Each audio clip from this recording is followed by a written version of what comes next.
welcome to the Weekend Roundup with Megan Dietz. Good morning, I'm Megan, and welcome to the Weekend Roundup. Coming out of France this morning, King Louis XIV has tragically died of gangrene at the age of 76, 4 days before his 77th birthday, just by that much. Scoot Over Fisherman, the new water firm invented by Richard Arkwright, is making headlines today for taking the cotton industry out of the country and into factories, where it is constantly increasing production. Using the power it gets from running water, it creates pure cotton. However, the rivers are becoming more crowded as a result of this. Feeling left out by the water frame, the steam engine has also been instrumental in improving the driving force of our industry. Using coal, it allows us to have a reliable power source. And just in, the steam engine is beginning to make its way onto ships, meaning those creepy fuzzy slippers you ordered will get to you faster. And in other news, sexism in the workplace. That's a new one.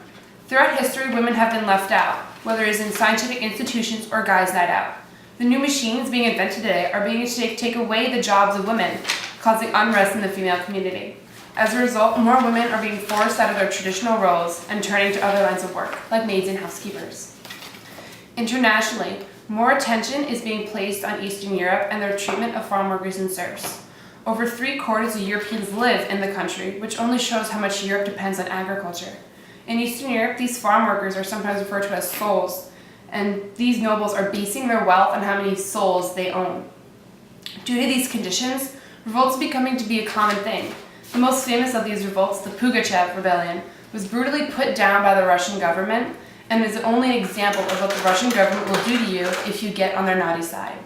But in France, some of these farm workers actually own the land they work on. So Eastern Europe, why can't we be friends? With populations growing, so are social classes. So here with us tonight to clear up the social class blur, we have our social class correspondent, Sebastian. Hi. How are you, Sebastian? I'm good. I just finished reading Robinson Crusoe. That's a great book. What was your favorite part? When he was shipwrecked and almost died. Oh. So, Sebastian, what's your take on the growing population?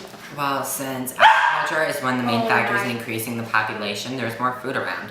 And I mean, who doesn't like more food? Small towns are beginning to grow and are allowing farmers access to commercial goods. Since these cities are gaining population, do you have any social class insight that would help people out? Say about the upper class. Of course. Well, if you're part of the upper class, I know exactly the type of person you are. Upper class people are nobles, bankers, financiers, clergy, and government officials, and these people are self-appointed or run a self-elected oligarchy in their cities. Sebastian, that's great. Do you have any other tips about the social classes? Well, if you're part of the artisan class, I have just the place for you. Today's hottest social gathering spot is I Hope the Harvest is Doing Well. First opened by concerned peasants because huge dependency on the harvest, it's located in that dirty warehouse everybody thought was abandoned. Here, everyone from artisan class is welcome, from grocers, butchers, carpenters, smiths, and tailors. But remember, you have to bring your own hand-woven mittens or they won't let you in. Sebastian, that's great. Do you have any other tips about the middle class? Yes, of course. If you're part of the middle class, I've just a place for you too. Today's hottest hangout spot is the upper class wannabes. Aw, the doggies. Anyways, originally created by the upper class, it was taken over by the middle class, desperately trying to imitate them. Ew. Here you might see merchants, tradespeople, and professionals. These people are socially ambitious and clearly don't know when to stop. Yeah.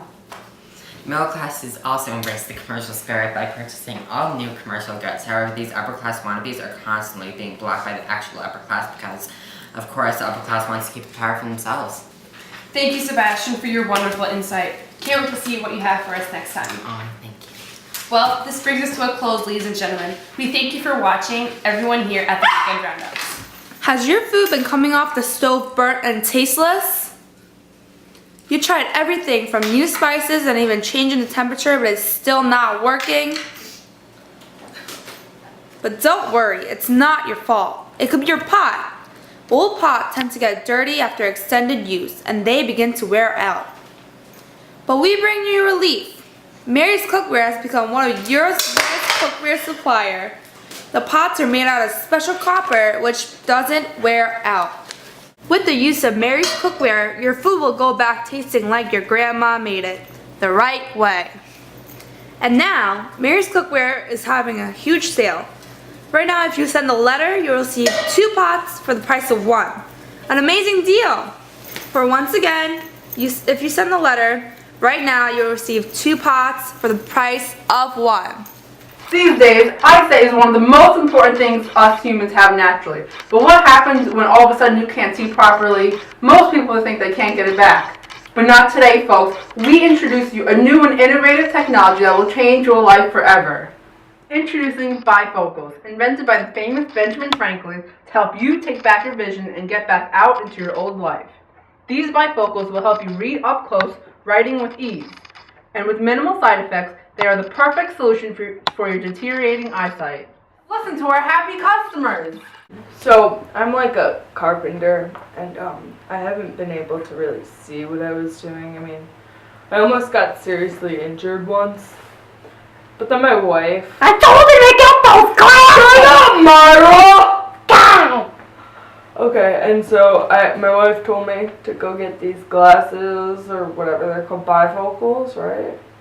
Okay, so she told me to get these Come on, Stanley! Shut up, Myra! So she told me to get these bifocals, and I was like, sure, why not? And yeah. When Stanley had his accident, I told him, you need to get this fixed, Stanley, because if you chop off your hand, how am I supposed to support myself? But when we got Stanley's bifocals, I got a matching set for me. See? And look, I've never knit better. My friend Georgette is like, Myra, where'd you learn to knit like that? And I told her, because I'm a new bifocals. See what bifocals can do? And now for the upcoming holiday, we offer you a reduced price. You heard that, folks, reduced price. All you have to do to get your new set of bifocals is send a letter with your payment to our headquarters in London. And if you're not satisfied, we will give you a free refund. Bifocals can and will change your life.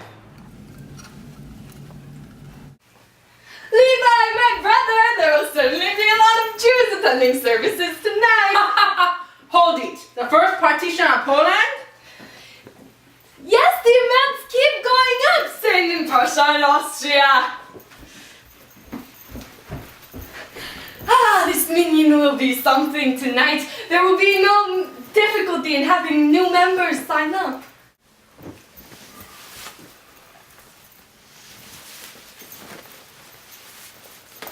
We are 2 wild and crazy rabbis. Oh no! Our minion room is certainly messed around. Look at this. We can see through the wall to the other side. Where is that dark cover we brought back from Poland? Wait here now. I'll go grab it. This cover we've had in our family for years. Yes, it's great that we smuggled it out of Poland. Americans! Felicia? Look, Levi, it's our non-Jewish neighbor, Felicia! Slap my hand, New Testament man! Hi, Slow-Mo. Hi, Levi. I just came to tell you if you're nosy all night about filet mignon, I'll turn you in a heartbeat. We know you tell us this all the time! Don't complain to us because we have the lowest jobs in Europe. It does not do you any justice. Aren't you guys scared to be thrown out of Russia? We've cruised all over Europe, and we have yet to visit Austria, Prussia, and Britain. Wait a minute. If you are interested in going all those places, why haven't you gone to England? Oh, well, we tried, but the government said that we need to have permission or something. What? Permission? Since we were Jews, we needed permission to change residence, and if they weren't going to allow others, they weren't going to allow us. Poor governments, they say that these unwanted jobs need to be fulfilled by us Jews. Oh, look guys, don't take it so hard. Maybe you'll leave this place one day. Now who can this be? Now here are the congregants! Let's go! Let's minyan! Baruch atah Adonai Eloheinu melech haolam asher kiddushanu bar mitzvotav v'tzivanu le'achad ner shel Chanukah. Amen!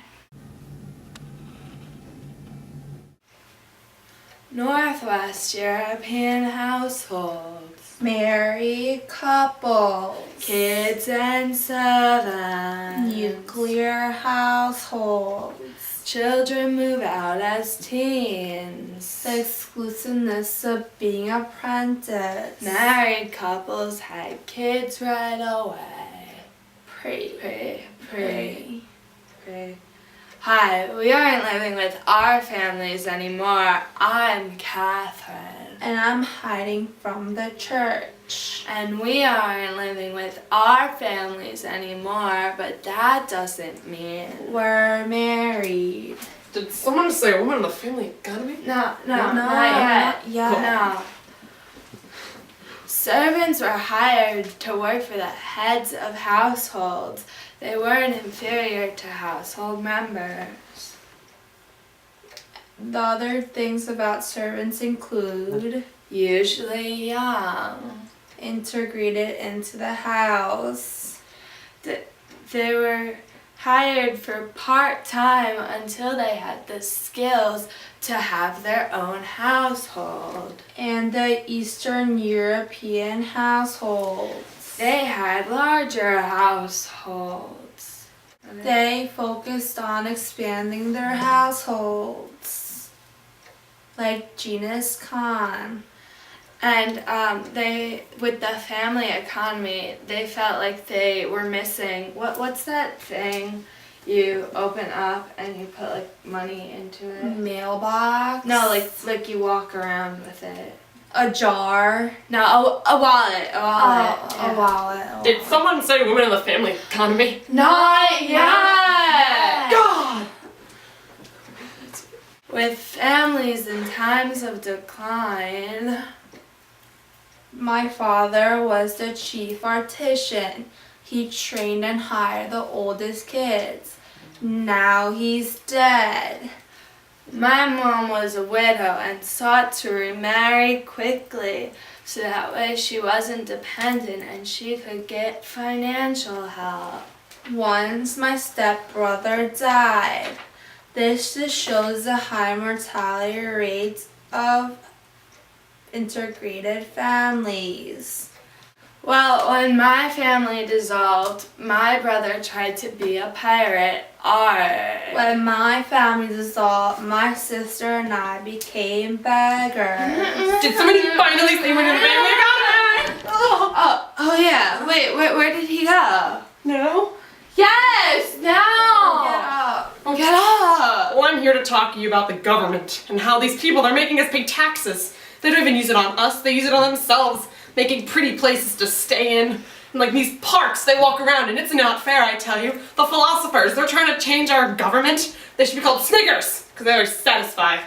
No. Am I doing something wrong? Yes, we were up to the part about women and family economy. Oh, I'll tell you. Women shouldn't be allowed to take part in the economy, they should be in the kitchen.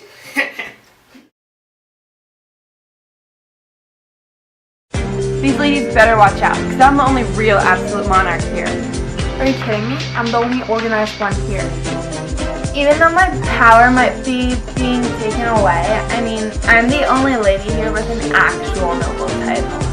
Hey Prasha, did you know that Gullible is written on the ceiling?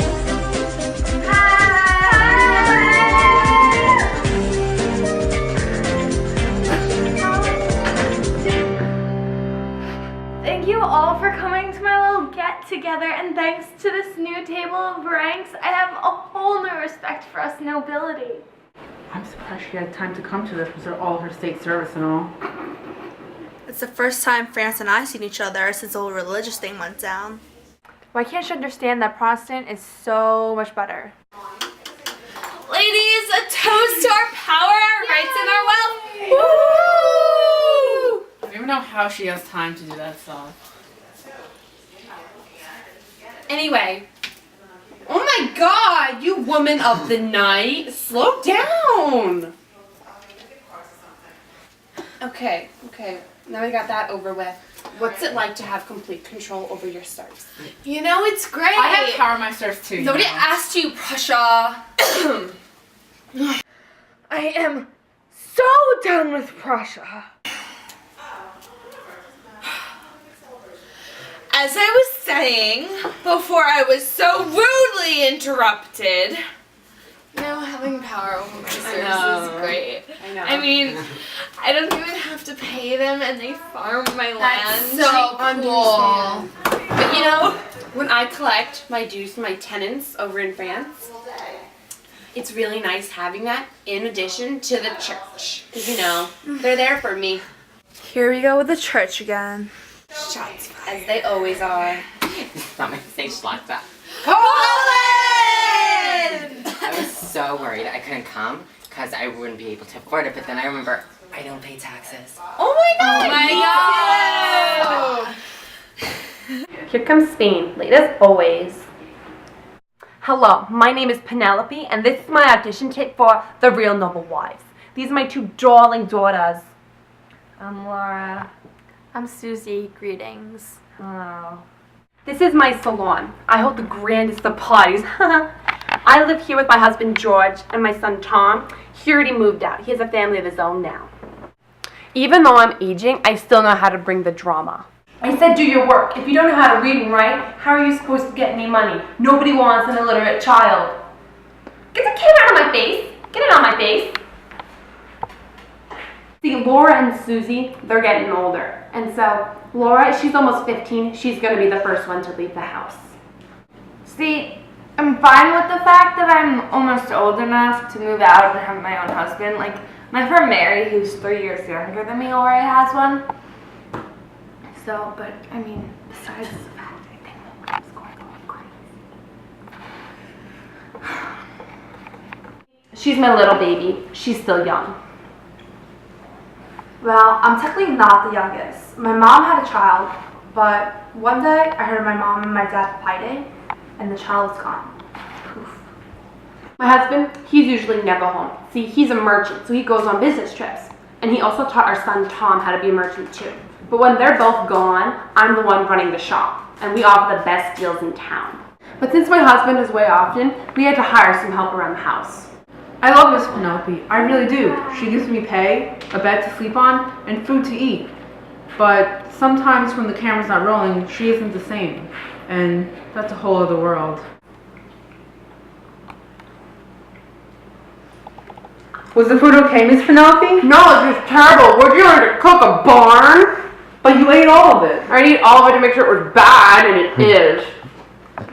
I think I'm great for the Noble Wives because I bring everything to the table. So please consider me next season. No one likes you.